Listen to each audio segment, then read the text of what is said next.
आज हम लोग सॉल्व करेंगे डीएलएड 2024 का थर्ड सेमेस्टर का पेपर। पहला क्वेश्चन, वर्तमान में कंप्यूटर में कौन सा नंबर प्रणाली प्रयुक्त की जाती है? बाइनरी, ऑप्टिकल, ऑक्टल, दशमलव या हेक्साडेसिमल। तो बाइनरी प्रयुक्त की जाती है। कोई ऑप्शन नंबर ए हमारा सही हो जाएगा, पहला वाला। दूसरा क्वेश्चन, एक मेगाबाइट में होते हैं 1024 बिट, 1024 किलोबाइट, 1024 बाइट या 1042 जीबी। तो 1024 किलोबाइट होते हैं। 1 MB में 1024 KB होता है। क्वेश्चन नंबर 3, भारत में विकसित सुपर कंप्यूटर कौन सा है? NC 500, क्रेवी, XMP, DEC 1000, परम 8000 हमारे भारत में है। संचार के प्रमुख अंग हैं माध्यम, रिसीवर, प्रेषक या उपयुक्त सभी। तो उपयुक्त सभी हो जाएगा। क्वेश्चन नंबर 5, विकिपीडिया है एक ज्ञानवर्धक वेबसाइट है, हार्डवेयर है, उपयुक्त सभी है, उनमें से कोई नहीं है। तो ज्ञानवर्धक वेबसाइट हो जाएगा। क्वेश्चन नंबर 6, CPU का पूरा नाम है? तो इसको सेंट्रल प्रोसेसिंग यूनिट कहते हैं। क्वेश्चन नंबर 7, शैक्षिक रेडियो की विशेषताएं बताइए। तो शैक्षिक रेडियो की क्या क्या प्रमुख विशेषता है? पहली विशेषता यह है कि यह कम खर्चीला और दूर दराज के क्षेत्रों तक शिक्षा पहुंचाने का एक प्रभावी माध्यम है।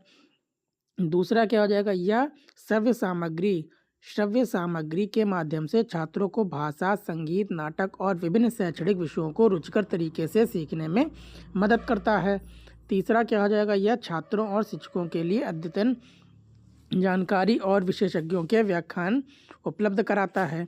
क्वेश्चन नंबर 8, सुपर कंप्यूटर के 2 उपयोग लिखिए। तो सुपर कंप्यूटर का पहला उपयोग है कि मौसम की भविष्यवाणी और जलवायु की मॉडलिंग।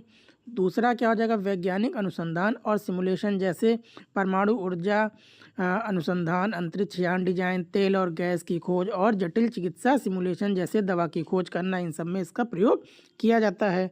क्वेश्चन नंबर 8, प्रिंटर कितने प्रकार के होते हैं? 2 नाम लिखिए।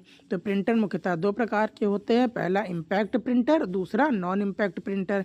तो इम्पैक्ट प्रिंटर में कौन कौन सा आता है? डॉट मैट्रिक्स आता है और डेजी व्हील प्रिंटर आता है। और नॉन इम्पैक्ट में कौन सा आता है? जिसमें इंकजेट आता है और लेज़र प्रिंटर आता है। क्वेश्चन नंबर 10, रोम का पूरा नाम लिखिए। तो इसको रीड ओनली मेमोरी कहते हैं। क्वेश्चन नंबर 11, साइबर सुरक्षा को परिभाषित कीजिए। तो साइबर सुरक्षा से तात्पर्य है कि इंटरनेट से जुड़े सिस्टमों, नेटवर्क, प्रोग्रामों और डेटा को डिजिटल हमलों, अनाधिकृत पहुंच और क्षति से बचाने की एक अभ्यास है। इसका उद्देश्य सूचना की गोपनीयता, अखंडता और उपलब्धता को सुनिश्चित करना है। अब हम लोग लघु उत्तरीय प्रश्न करेंगे। क्वेश्चन नंबर 12, डाटाबेस क्या है? लिखिए। डाटाबेस व्यवस्थित रूप से संबंधित डाटा का एक संग्रह होता है जिसे संग्रहित और प्रबंधित किया जाता है। इसे इलेक्ट्रॉनिक रूप से एक कंप्यूटर सिस्टम पर संग्रहित किया जाता है। यह बड़ी मात्रा में जानकारी को कुशलतापूर्वक संग्रहित करने, पुनः प्राप्त करने और अद्यतन करने की सुविधा प्रदान करता है। उदाहरण के लिए, जैसे एक स्कूल का डेटाबेस जिसमें सभी छात्रों के नाम, पता और अंक संग्रहित हों। क्वेश्चन नंबर 13, लाइट पेन क्या है? लाइट पेन एक इनपुट डिवाइस है जो एक विशेष प्रकार की पेन जैसा दिखता है। इसका प्रयोग कंप्यूटर स्क्रीन पर सीधे टेक्स्ट या चित्र बनाने के लिए, मेन्यू विकल्प को चुनने के लिए और डेटा को पॉइंट या सेलेक्ट करने के लिए किया जाता है।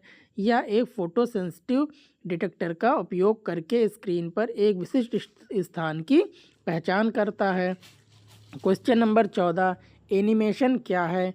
एनिमेशन स्थिर छवियों की एक श्रृंखला को तेजी से अनुक्रम में प्रदर्शित करने की एक प्रक्रिया है जिससे गति का भ्रम उत्पन्न होता है।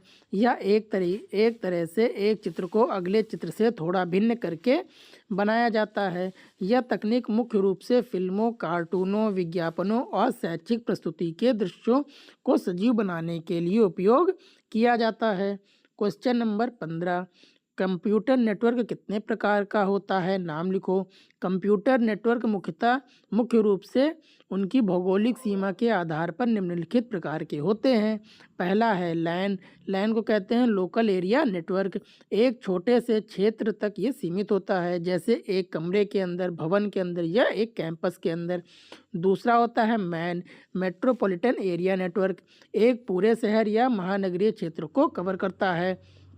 तीसरा हो जाएगा वैन, वाइड एरिया नेटवर्क। एक बड़ा भौगोलिक क्षेत्र जैसे राज्य, देश या महाद्वीप को कवर करता है, जिसका सबसे बड़ा उदाहरण इंटरनेट है। और चौथा क्या हो जाएगा, ये वैसे सिलेबस में है नहीं। चौथा हो जाएगा पैन, पर्सनल एरिया नेटवर्क। किसी एक व्यक्ति के व्यक्तिगत उपकरणों जैसे फ़ोन, लैपटॉप को जोड़ता है। क्वेश्चन नंबर 16, शिक्षा में सूचना एवं संचार प्रौद्योगिकी की उपयोगिता पर प्रकाश डालिए। तो इसके अत्यधिक उपयोगिताएं हैं, जैसे पहला, अधिगम को सुगम बनाना। ICT, e learning, online video और इंटरेक्टिव सिमुलेशन के माध्यम से हम लोग सीखने को अधिक आकर्षक और सुलभ बना सकते हैं। दूसरा हो जाएगा दूरी और समय की बाधाएं तोड़ना, जैसे दूरस्थ शिक्षा के माध्यम से या छात्रों को भौगोलिक सीमाओं की परवाह किए बिना शैक्षिक सामग्री तक पहुंच सक्षम बनाता है। तीसरा है शैक्षणिक संसाधन या शिक्षकों को अद्यतन शिक्षण सामग्री, शैक्षिक सॉफ्टवेयर और वैश्विक विशेषज्ञों के साथ जोड़ने की सुविधा प्रदान करता है, जिससे शिक्षण की गुणवत्ता में सुधार होता है। क्वेश्चन नंबर 17, स्मार्ट कक्षाओं के महत्व एवं उपयोगिता पर प्रकाश डालिए। स्मार्ट कक्षाएं वे हैं जिनमें से शिक्षण को अधिक इंटरेक्टिव और प्रभावी बनाने के लिए आईसीटी उपकरणों जैसे interactive white board, projector, audio visual aids को उपयोग किया जाता है। इसका महत्व क्या है, ये अमूर्त और जटिल अवधारणाओं को दृश्य रूप में प्रस्तुत करके छात्रों की समझ को गहरा करते हैं। अब जैसे विज्ञान के टीचर एटम के बारे में बताए, तो एटम तो हम दिखा नहीं सकते हैं, तो लेकिन इसको हम लोग स्मार्ट क्लास में कंप्यूटर पे एटम को छोटे छोटे मॉलिक्यूल या वैसे हम लोग उसको दिखाया जा सकता है। इसकी उपयोगिता क्या है, यह छात्रों की भागीदारी को बढ़ाती है, सहयोगात्मक शिक्षा को बढ़ावा देती है और शिक्षकों का डेटा आधारित फीडबैक के माध्यम से शिक्षण विधियों को व्यक्तिगत बनाने में मदद करती है। अब अंतिम क्वेश्चन है, टेली कॉन्फ्रेंसिंग से आप क्या समझते हैं। तो टेली कॉन्फ्रेंसिंग का तात्पर्य दूर दराज स्थित दो या दो से अधिक प्रतिभागियों को इलेक्ट्रॉनिक संचार माध्यम के माध्यम से जोड़ने से है। यह दूरी की परवाह किए बिना वास्तविक समय में बैठकें, कक्षाएं या चर्चाएं आयोजित करने की सुविधा देता है। इसके 3 मुख्य रूप हैं, पहला ऑडियो कॉन्फ्रेंसिंग, दूसरा वीडियो कॉन्फ्रेंसिंग और तीसरा वेब कॉन्फ्रेंसिंग। यह समय और यात्रा लागत की बचत करता है।